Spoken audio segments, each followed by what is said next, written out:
નમસ્કાર વિદ્યાર્થી મિત્રો, ધોરણ 11 કોમર્સ વિષય આંકડાશાસ્ત્ર પ્રકરણ નંબર 5 આવૃત્તિ વિતરણની વિષમતા આપણા ચેપ્ટરનો આ છેલ્લો ટોપિક. ઉદાહરણ નંબર 13. વર્ષ 2014ના 100 દિવસમાં એક જ બેંકની 5 શાખાઓમાં મળે દરેક જ દિવસે ક્લિયરિંગ માટે આવેલા ચેકની સંખ્યાનું આવૃત્તિ વિતરણ નીચે મુજબ છે. આ પરથી બાઉલીની પદ્ધતિથી વિષમતાંક શોધો. ચેકની સંખ્યા આપે છે 0 થી 199, 200 થી 399, 400 થી 599, 600 થી 799 અને 800 થી 999. દિવસોની સંખ્યા આપી છે 10, 13, 17, 42 અને 18. તો વર્ગસીમાઓ પરથી આપણે જોઈ શકીએ છીએ કે આપેલું આવૃત્તિ વિતરણ અનિવારક પ્રકારનું આવૃત્તિ વિતરણ છે. એટલે જ્યારે આપણે Q1 કેપિટલ M અને Q3 શોધીશું ત્યારે આપણે અધઃ સીમા બિંદુનો ઉપયોગ કરીશું. તો Q1 એટલે કે પ્રથમ ચતુર્થક, મધ્યસ્થ અને તૃતીય ચતુર્થક શોધવા માટે CFIની જરૂર પડશે. તો આપણે CFI શોધીએ તો પહેલા છે 10, 10માં બીજા 13 ઉમેરો એટલે થશે 23, 23માં 17 ઉમેરવાથી થશે 40, 40માં 42 ઉમેરવાથી થશે 82 અને 82માં 18 ઉમેરવાથી થશે 100.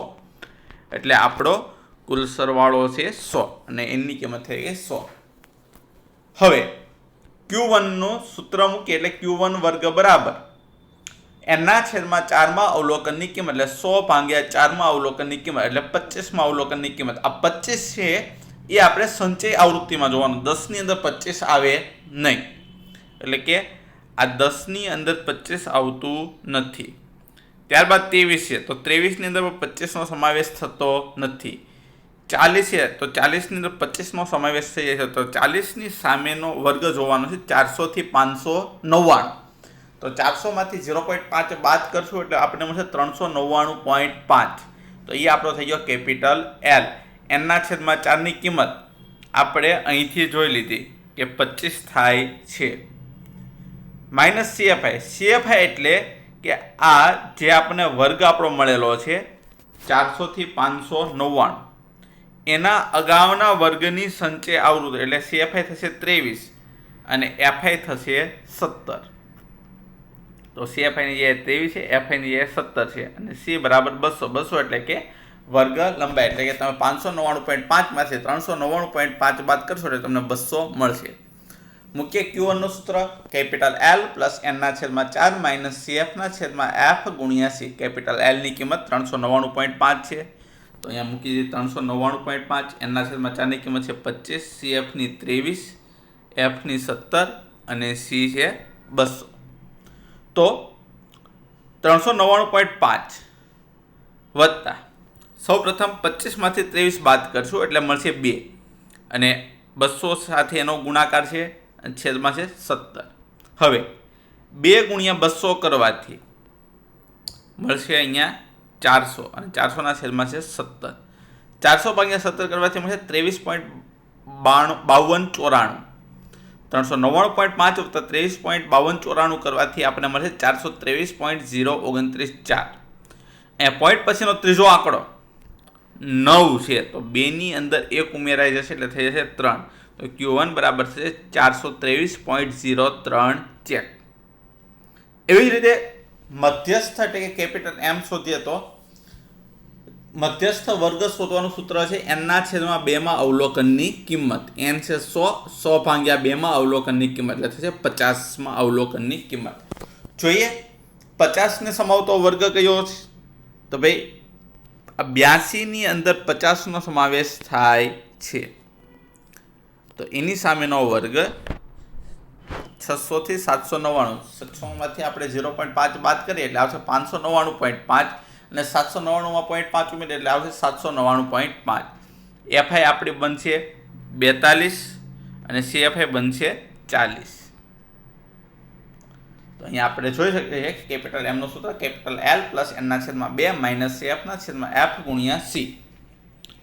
તો કેપિટલ N જે આપણે મૂક્યા 599.5, Nના છેદમાં 2 50 જે આપણે અહીંયા શોધેલું હતું, CF 40 જે મેં તમને આગળના કોષ્ટકમાં બતાવ્યું, F એટલે આપણા વર્ગની સામેની આવૃત્તિ 42 અને સી છે 200. હવે 599.5 વત્તા 50માંથી 40 બાદ કરો એટલે આવશે 10, એને ગુણ્યા 200 છેદમાં 42. હવે 10 ગુણ્યા 200 કરવાથી મળશે 2000 અને 2000 ભાગ્યા 42, 2000 ભાગ્યા 42 કરવાથી મળશે 47.619.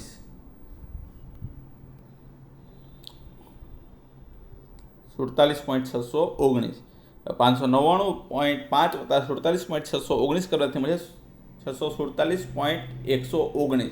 અહીંયા પોઈન્ટ પછીનો ત્રીજો આંકડો 9 છે, એટલા માટે આગળના આંકડા 1માં બીજો 1 ઉમેરવાથી થઈ જશે 2, તો એમ બરાબર થઈ જશે 647.12 છે. Q3 શોધીએ. Q3 બરાબર 3/n/4 અવલોકનની કિંમત. તો 3/100/4 અવલોકનની કિંમત. તો 100/4 કરો તો આવશે 25 અને 25 ગુણ્યા 3 કરવાથી મળશે 75 અવલોકનની કિંમત. 75 અવલોકનની કિંમત આપણે જોવી હોય તો 82 ની અંદર 75 નો સમાવેશ થઈ જાય છે. તો શ્યામ વર્ગ રહેશે અને CFI 40 અને FI થશે 42. તો મૂકીએ Q3 નું સૂત્ર કે Q3 બરાબર capital L plus 3/n/4 minus CF/F ગુણ્યા C.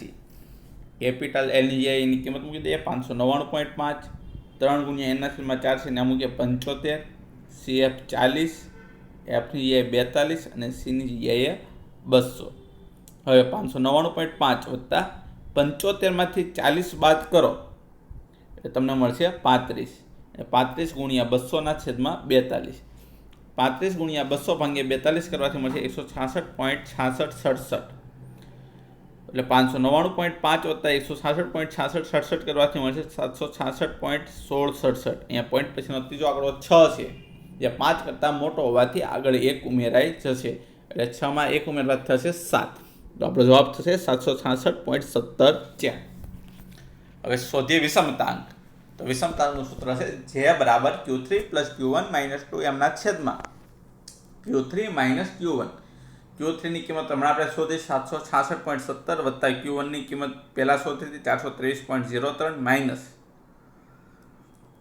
2/647.12 છેદમાં 766.17 માઇનસ 423.03. 766.17 વત્તા 423.03 કરવાથી આપણને મળશે 1189.20 માઇનસ 2 ગુણ્યા 647.12 કરવાથી આપણને મળશે 1294.24. 766.17 માંથી 423.03 બાદ કરવાથી મળશે 343.14. હવે 1189.20 માંથી 1294.24 બાદ કરવાથી મળશે -105.04. માઇનસ 105.04 ભાગ્યા 343.14 કરવાથી મળશે -0.3061. અહીંયા પોઈન્ટ પછીનો ત્રીજો આંકડો 6 છે, જે 5 કે 5થી મોટો હોવાથી આગળમાં 1 ઉમેરાઈ જશે, એટલે 0 વત્તા 1 કરવા થઈ જશે 1, આવશે જે બરાબર -0.31. અહીંયા આપણો જવાબ માઇનસમાં હોવાથી આપેલ આવૃત્તિ વિતરણ ઋણ વિષમતા ધરાવે છે એમ કહેવાય, અથવા તો ઋણ વિષમ છે એમ કહેવાય. ત્યારબાદ ઉદાહરણ નંબર 14. વર્ષ 2014-15 500 કંપનીઓના વેચાણ અંગેની માહિતીના આવૃત્તિ વિતરણ પરથી યોગ્ય પદ્ધતિથી વિષમતાંક શોધો. વેચાણ આપણને આપેલું છે 1000 ટન, 4 થી ઓછું, 4 થી 7, 7 થી 10, 10 થી 13, 13 થી 16, 16 થી 20 અને 20 અને તેથી વધુ. કંપનીઓની સંખ્યા છે 26, 119, 198, 86, 39, 20 અને 12. અહીંયા વિદ્યાર્થી મિત્રો તમે જોઈ શકો છો, પહેલો અને છેલ્લો વર્ગ છે એ ખુલ્લા છેડાના વર્ગો કહેવાય. તો આપણે જેવી રીતે ઉદાહરણ નંબર 13 જોયું તો એવી જ રીતે સેમ ટુ સેમ આપણે દાખલો ગણવાનો છે. શોધવો પડશે પહેલા CFI શોધવા માટે 26 આપણને આપેલા છે. તો ત્યાં આપણે સ્ટાર્ટિંગ કરીએ. 26માં 119 ઉમેરશો તો તમને મળશે 145. 145માં 198 ઉમેરવાથી મળશે 343. 343માં 86 ઉમેરવાથી તમને મળશે 429. 429માં 39 ઉમેરવાથી મળશે 468. 468 માં 20 ઉમેરવાથી મળશે 488, 488 માં 12 ઉમેરવાથી મળશે 500, એટલે આપણી એની કિંમત થઈ ગઈ 500. હવે મૂકીએ Q1 નું સૂત્ર. તો Q1 બરાબર n/4 માં અવલોકનની કિંમત, એટલે કે 500 ભાગ્યા 4 માં અવલોકનની કિંમત. તો 500 ભાગ્યા 4 કરવાથી મળશે 125 માં અવલોકનની કિંમત. તો આ 125 ને જોવાનું CFI ની અંદર. તો આ 26 ની અંદર 125 આવે નહીં, પરંતુ 145 ની અંદર 125 આવી જાય તો એની સામેનો વર્ગ 4 થી 7 છે એ આપણો પ્રથમ ચતુર્થક વર્ગ બનશે. 119 છે આ આપણી FI બનશે અને 26 છે એ આપણી CFI બનશે. તો અહીંયા આપણે જોવા મળે છે capital L plus n/4 minus CF/F ગુણ્યા C. તો L ની કિંમત 4, n/4 ની 125, CF 26, F 119 અને C બરાબર 3. 3 કઈ રીતે મળ્યો? તો 7 માંથી 4 બાદ કરો, જે વર્ગ આપણે મળ્યો છે અહીંયા રહ્યો.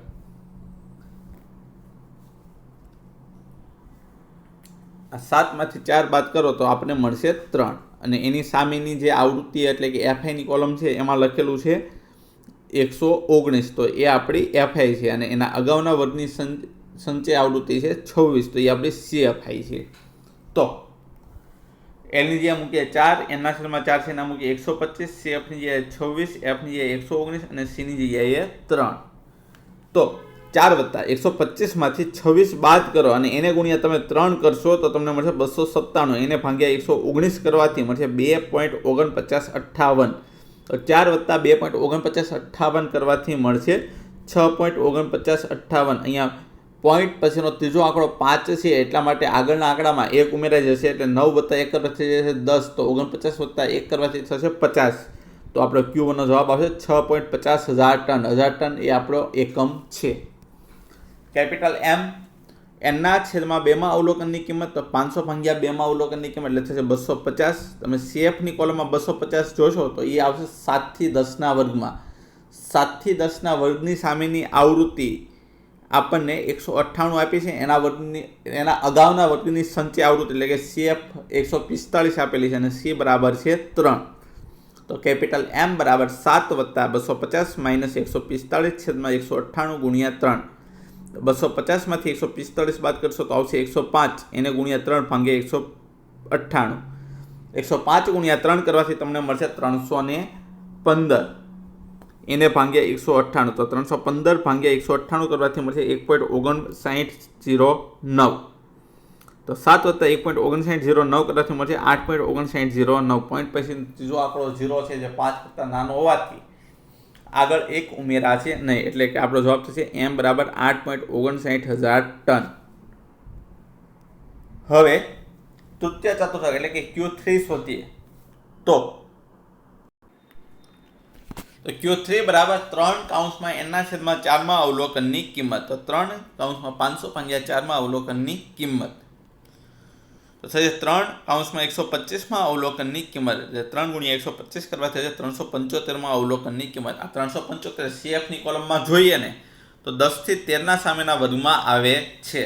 તો આપણો કેપિટલ L 10, C 3, 10 થી 13 સામેની આવૃત્તિ છે 86, એટલે FI 86. એના અગાઉના વર્ગની સંચય આવૃત્તિ છે 343. તો CFI થશે 343. હવે Q3 નું સૂત્ર મૂકીએ capital L plus 3 n/4 minus CF/F ગુણ્યા C. તો Q3 બરાબર કેપિટલ L ની જગ્યાએ એની કિંમત મૂકીએ 10, 3 ગુણ્યા n/4 ની કિંમત છે 375, CF છે 343, F છે 86 અને C છે 3. 375 માંથી 343 બાદ કરીએ તો આપણને મળશે 32, અને 32 ગુણ્યા 3 કરવાથી મળશે 96 ભાગ્યા 86 કરવાથી આપણને મળશે 1.1163, અને 10 વત્તા 1.1163 કરવાથી મળશે 11.1163. અહીંયા પોઈન્ટ પછીનો ત્રીજો આંકડો 6 છે, એટલા માટે આગળ 1 ઉમેરાઈ જશે, એટલે થઈ જશે 11.12000 ટન.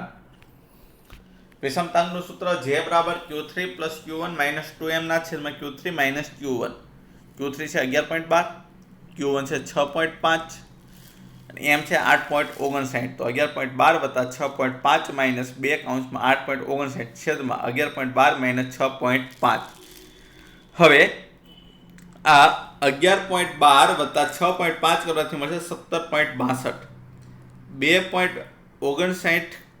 2 ગુણ્યા 8.59 કરવાથી મળશે 17.18 અને 11.12 માંથી 6.5 બાદ કરવાથી મળશે 4.62. હવે 17.62 માંથી 17.18 બાદ કરવાથી મળશે 0.44. 4.62 એટલે આવશે 0.0952. અહીંયા પોઈન્ટ પછીનો ત્રીજો આંકડો 5 છે એટલે આગળના આંકડામાં 1 ઉમેરાઈ જશે. 9માં 1 ઉમેરો એટલે થશે 10. તો જેની કિંમત થઈ ગઈ 0.10. અહીંયા 0.10 એ ધનમાં આવતો હોવાથી આપેલ આવૃત્તિ વિતરણ ધન વિષમ છે એમ કહેવાશે. વિદ્યાર્થી મિત્રો, આશા રાખું છું કે આજના વિડીયોની અંદર આપણને સમજ પડી હશે. જય હિન્દ, જય ભારત.